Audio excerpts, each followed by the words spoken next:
ஓம் நம சிவாய. தெய்வத்தின் குரல் முதல் பகுதி. காமாட்சியின் சரிதை என்ற தலைப்பில் மகாபெரிவா அருளிய உரை.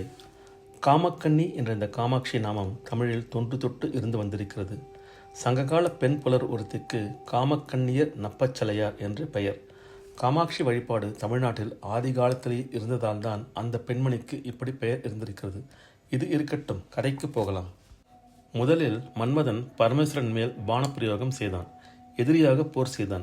எரிந்து போனான். அம்பாளோ வில் கரும்பையும் அம்பு புஷ்பங்களையும் ஈஸ்வரனுடைய பாதத்தில் அர்ப்பணம் செய்து நமஸ்கரித்தாள். அவர் தன்னையே அவளுக்கு சுவாதீனப்படுத்திவிட்டார். அன்புக்கு அடக்கத்துக்கு உள்ள சக்தி இது. இவருடைய அன்பு ததும்புகிற கண்களை கண்டவுடனேயே அவருக்கும் அன்பு சுரந்தது.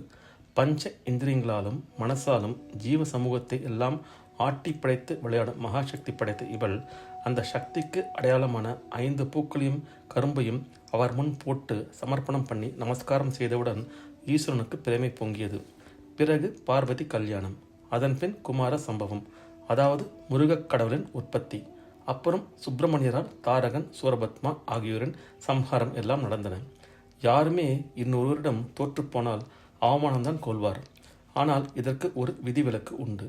சொந்த பிள்ளையிடம் தோற்றுப்போனால் மட்டும் அவமானத்துக்கு பதில் பெருமையாகவே இருக்கும். புத்ராத் இச்சேத் பராஜயம் என்று இதையே சொல்வார்கள். இதற்கு அனுசரணையாக பரமேஸ்வரன் கூட தன்னாலேயே வதைக்க முடியாத தாரகாதி அசுரர்களை தன் குமாரனான சுப்பிரமணியன் சம்ஹாரம் செய்ததில் பெருமையே கொண்டார். இதற்கு முன்னால் தட்சிணாமூர்த்தியாக மூல குருமூர்த்தியாக இருந்த அவரே சுப்பிரமணிய சுவாமியிடம் பிரணவ உபதேசம் வாங்கி கொண்டு தன்னை விட ஒரு படி பிள்ளையை உயர்த்தி காட்டி பெருமை அடைந்தார். இப்படியாக ஈஸ்வரன் ஞானம் வீரம் இரண்டிலும் தன்னை விட தானே அதிக பிரகாசமான ரூபமெடுத்து கொண்டு சுப்பிரமணியராக வந்ததற்கு காரணம் அம்பாளின் சேர்க்கைதான். காமன் எரிந்த பின் அவள் கரும்பு வில்லும் மலர் அவும் தரித்து காமேஸ்வரியாகி இவரை தன்னிடம் அன்பு கொள்ள வைத்ததுதான் இத்தனைக்கும் காரணம். இந்த புராண கதைக்கு திருஷ்டாந்தமாகவே இன்றைக்கும் காஞ்சிபுரத்தில் ஏகாம்பரநாதர் ஆலயத்துக்கும் காமாட்சியம்மன் ஆலயத்துக்கும் நடுமத்தியில் குமரக்கோட்டம் என்கிற சுப்பிரமணியர் ஆலயம் இருக்கிறது.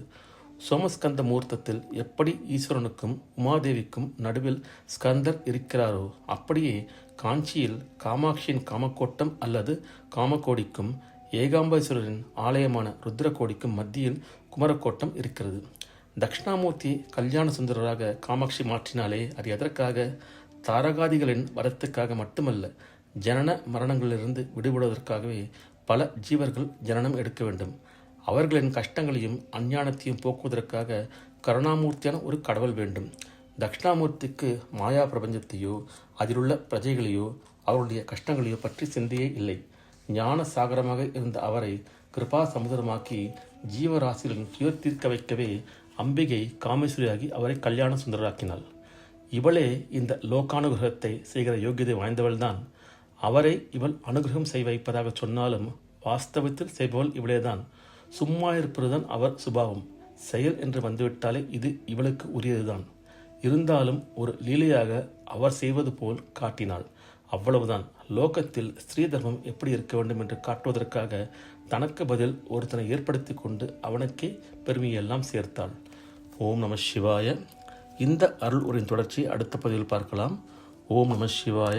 ஹர ஹர சங்கர ஜெய ஜெய சங்கர. காஞ்சி சங்கர காமகோட்டி சங்கர.